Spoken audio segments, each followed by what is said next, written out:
Vamos agora trabalhar com o MRP1, o qual visa verificar qual a data e qual a quantidade das ordens de produção que iremos liberar ao longo do tempo para cada elemento nosso.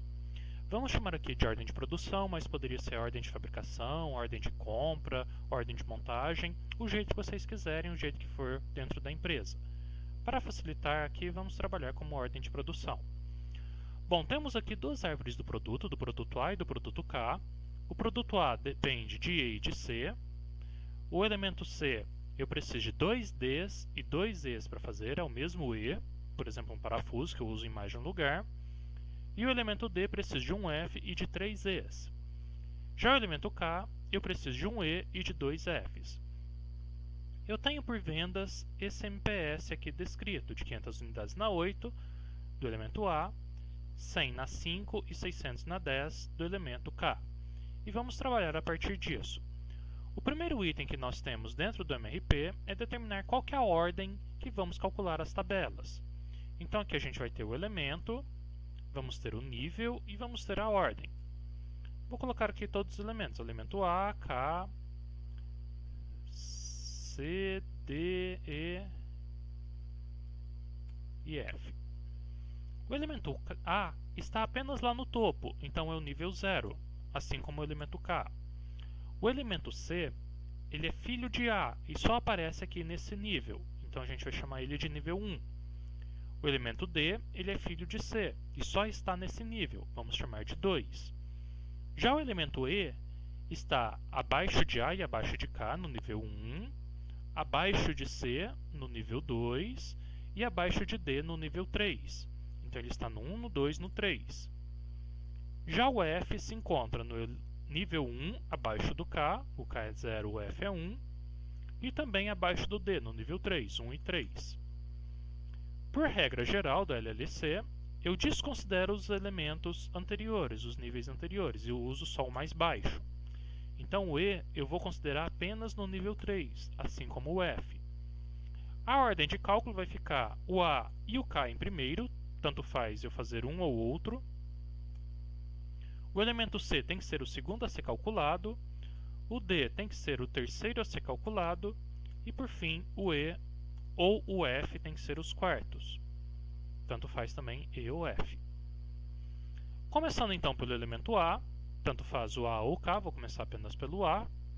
O A eu tenho uma venda de 500 unidades na semana 8, então vou estar aqui anotando essas unidades vendidas. Tem que estar prontinho na mão do cliente essas 500 unidades. Por isso eu marco ela na semana 8, ou no período 8, o que quer que seja. Não tenho recebimento programado, o único recebimento programado que eu tenho é de F. De estoque planejado, o A eu até tenho 200 unidades no meu estoque, porém as mesmas 200 já estão alocadas para algum outro produto, alguma ordem de produção. Ou seja, eu começo a semana 1 sem estoque. Essas 200 já estão separadas para algum outro pedido. Como eu não tenho nada de estoque e não recebi nada, ao final da semana 1, meu estoque segue zerado. E esse zero segue até a semana 8, que acontece um evento. Na semana 8 eu vendi 500 unidades e não tenho nada de estoque. Quer dizer que minha necessidade líquida, aquilo que realmente eu preciso produzir, é de 500 unidades. A próxima linha nossa do Hope é se eu tenho alguma restrição da ordem de produção. No nosso caso, a gente tem uma regra de lote, que do elemento A é lote por lote. O que isso quer dizer? O que eu preciso produzir, eu posso mandar ver que a produção dá conta. Então, eu preciso de 500, posso mandar ver 500 unidades. Porém, eu preciso de um lead time de uma semana. Preciso de uma semana para produzir. Então, tem que soltar a ordem liberada de produção uma semana antes dessa necessidade. Porque durante a semana 7 ele produz, entrega o produto na semana 8. Mandei produzir então na semana 7, produzi até a semana 8, entreguei e gastei as 500 unidades. Meu estoque zera ao final do período. Por regra geral, quando eu tenho lote por lote, o estoque sempre vai zerar ao final do período. Essa é a vantagem do lote por lote. A dificuldade do lote por lote é que a produção vai ter que trabalhar com lotes diversos, inclusive lotes picados. Isso é um pouquinho ruim para o ritmo produtivo, mas é uma regra que a gente pode usar. Com isso, então, finalizamos o elemento A, no qual a resposta é que eu tenho uma ordem liberada de produção de 500 unidades na semana 7. Eu tenho que imprimir esse papelzinho e mandar produzir. O A, então, a gente já finalizou. Vamos agora para o elemento K. O elemento K, ele também é nível 0, é o primeiro a ser calculado, e ele não tem pais, ele é demanda independente. Então, já vejo direto nas vendas. Eu vendi 100 unidades de K na 5, 600 na 10. 100 na 5, 600 na 10. O elemento K também não tem recebimento programado, assim como não tem estoque. Esse estoque segue zerado até a semana 5, que acontece um evento de vendas.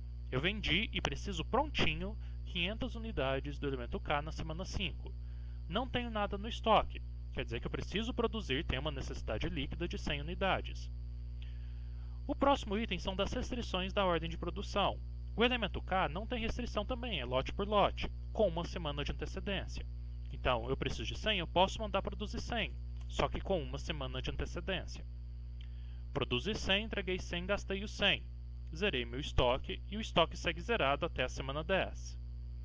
Na semana 10 eu vendi 600 e não tenho nada de estoque. Quer dizer que minha necessidade líquida também é 600. Eu posso produzir, porque é lote por lote, com uma semana de antecedência. E ao final da semana 10, meu estoque também zera. Com isso, nós finalizamos, melhor dizendo, o elemento K, com a ordem liberada de produção de 100 unidades na semana 4, 600 unidades na semana 9. Essa é a resposta do K. O próximo nosso tem que ser o C. Ele é o segundo a ser calculado porque está no nível 1. O D já está no nível 2. Eu preciso do C para calcular o D. O elemento C, ele é um elemento filho.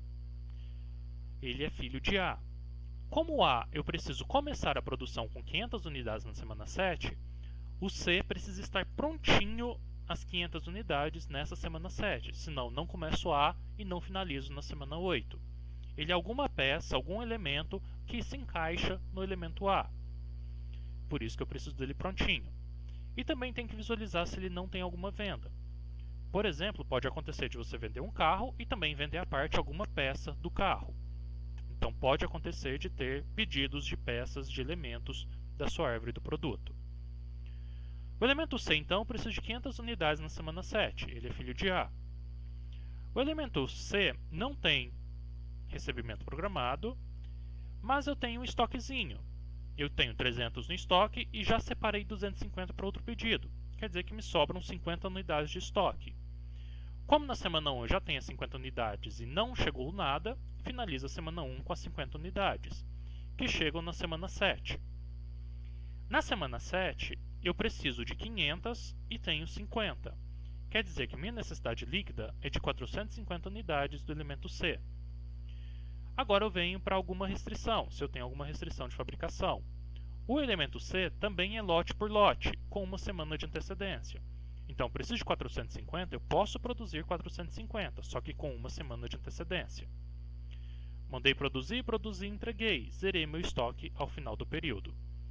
Como resposta, então, do elemento C, eu tenho uma ordem liberada de produção de 450 unidades na semana 6. Com isso, finalizamos o C.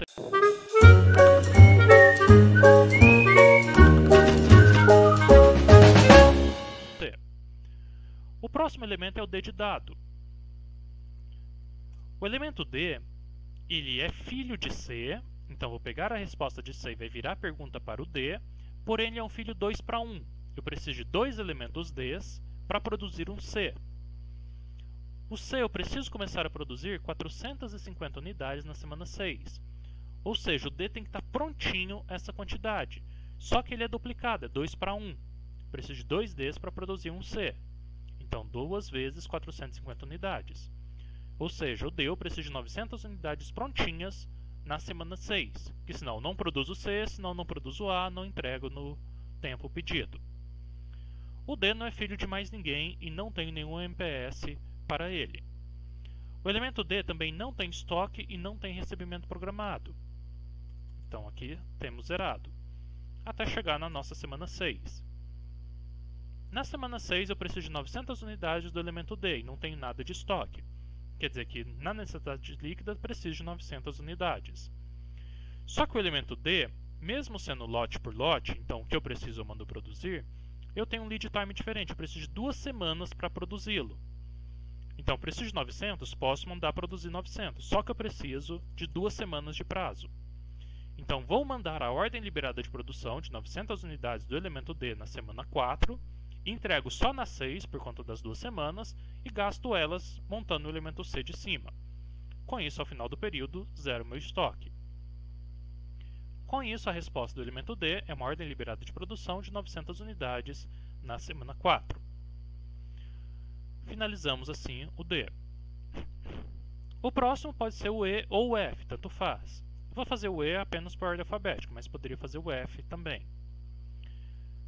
Fazendo o E. O elemento E, eu não tenho MPS, não tenho vendas desse elemento. Porém, o elemento E, ele é filho de A, 1 para 1, é filho de K, 1 para 1, é filho de C, 2 para 1, e é filho de D, 3 para 1.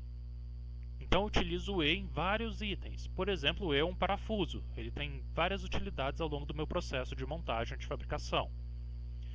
Começando então, o E como filho de A. A resposta de A é 500 unidades na semana 7. Vira a pergunta de E. 500 na semana 7 tem que estar prontinho. Próximo, o E é filho de K. K, eu preciso de 100 na 4 e 600 na 9. A resposta vira aqui. 100 na semana 4, 600 na 9. Tem que estar prontinho, senão não faço K. O E é filho também de C, só que é 2 para 1. O C são 450 na semana 6. Ou seja, vira 900 na semana 6 para E, já que é 2 para 1. E por fim, o D, ele é 3 para 1 para D. D são 900 na semana 4. Então, já tenho 100, que é lá do K, desculpa, mais 900 vezes 3 na semana 4. Então, preciso aqui de 900 unidades vezes 3 para o elemento D, 3 para 1, mais as 100 unidades lá do K. Quer dizer que na semana 4 eu preciso de 2.800 unidades do elemento E. O elemento E eu tenho 1.000 de estoque e não tenho nada para receber. Então não recebo nada e tenho já 1.000 de estoque, que segue comigo até a semana 4. Na semana 4 eu preciso de 2.800 unidades e tenho 1.000 de estoque. Quer dizer que na realidade eu preciso de 1.800. Agora a gente vai ver se tem alguma regrinha, alguma restrição de produção. O elemento E, ele tem uma restrição, que é período fixo de 2 semanas, é uma outra regrinha, com lead time de 1 semana. O que essa regrinha nos diz? Como é um período fixo de 2 semanas, eu vou pegar a semana que eu estou, mais 1 semana, e tenho que somar as duas para mandar produzir. No caso aqui, mandar comprar, o E é comprado. Mas, igual a gente já comentou, vamos chamar tudo de ordem de produção. Somando 1.800 mais 0, eu vou mandar comprar, ou mandar produzir, 1.800 unidades, com 1 semana de antecedência. Mandei produzir, produzi e entreguei. Zerei meu estoque e ele segue zerado na semana 5. Vamos agora para a semana 6. Na semana 6 eu preciso de 900 unidades do elemento E e não tenho nada no estoque. Quer dizer que minha necessidade líquida é de 900 unidades. Porém, a regra ela é período fixo de 2 semanas. Então, vou pegar o 900 e vou somar com os 500. Ou seja, eu preciso de 1.400 unidades para mandar produzir. Tem que somar 2 semanas, com 1 semana de antecedência. Ao final da semana 6, me sobra 500 unidades, que vem para a semana 7. Na semana 7, eu precisei das 500 unidades e tinha 500 unidades, quer dizer que sobra nada no estoque. Como regra geral para o período fixo, ao final do período fixo, o estoque zera. Esse estoque segue zerado até a semana 9. Eu precisava de 600, não tenho nada, então realmente preciso dos 600. Somo os 600 mais o próximo período, é período fixo de 2 semanas, vai dar o próprio 600, com 1 semana de antecedência. Zerei meu estoque e ele segue zerado para a semana 10. Com isso, a resposta do elemento E é uma ordem liberada de produção de 1.800 unidades na semana 3, 1.400 na semana 5 e 600 na semana 8. Com isso, finalizamos o E. O próximo é o F, o último elemento. O elemento F, ele também não tem nenhuma venda dele sozinho. Porém, ele é filho de K, 2 para 1, e ele é filho de D, 1 para 1. Então vou pegar o elemento k e vou multiplicar por 2, vai virar a pergunta de f. Então f vão ser 200 unidades na 4 e 1.200 na 9, já que o k eram 600 na 9 e 100 na 4. Duplicando, vira aqueles valores. E o f também ele é filho de d, 1 para 1. Então, o d eu preciso de 900 na 4, o f além dos 200, eu ainda vou somar os 900, já que é 1 para 1. Então, são 1.100 unidades na semana 4. Só que o f eu tenho um recebimento programado de 200 unidades na própria semana 4. Já de estoque eu não tenho nada de f. O estoque meu segue zerado até a semana 4, na qual eu recebi as 200 unidades. Então tinha 0, recebi 200, começa a semana com 200 unidades de estoque. Só que eu vendi 1.100, preciso de 1.100 prontinhas para fazer os elementos pais. Se eu preciso de 1.100 e já tenho 200, quer dizer que eu vou mandar produzir 900. Só que agora eu tenho que ver se eu tenho alguma restrição. O elemento f eu tenho uma restrição. Ele produz por pedido fixo, por lote fixo, de 500 unidades. Ou seja, eu só posso produzir de 500 em 500. Indifere o tamanho que eu preciso, a necessidade líquida que eu preciso. No caso, eu preciso de 900, só que eu só posso produzir múltiplos de 500. Ou seja, vou mandar produzir 1.000 unidades. E o f eu preciso de uma semana de antecedência. Então aqui eu tenho uma regra de produção de lotes de 500 em 500, são sempre múltiplos de 500. Produzi 1.000, entreguei 1.000, gastei 900, me sobram 100 no estoque. Esses 100 do estoque chegam até a semana 9. Na semana 9 eu preciso de 1.200 e já tenho 100, quer dizer que me faltam 1.100. Só que por regra são lotes fixos de 500 em 500 unidades, quer dizer que eu tenho que mandar produzir 1.500 unidades. Uma semana de antecedência. Mandei produzir, produzi e entreguei, e me sobra ao final do período 9, 400 unidades de estoque. Com isso, então, a resposta para o elemento f é que eu tenho ordens liberadas de produção de 1.000 unidades na semana 3 e de 1.500 na semana 8. Com isso, finalizamos o MRP desse exercício. Notem que o exercício é até simples, só tenho 2 árvores de produto bem simplesinhas e 2 produtos na empresa. Quanto mais produtos ou mais complexa a árvore, pior vai ficando o cálculo do MRP. Por isso, tem softwares para a gente trabalhar, mas é importante a gente saber como que esse software funciona na prática.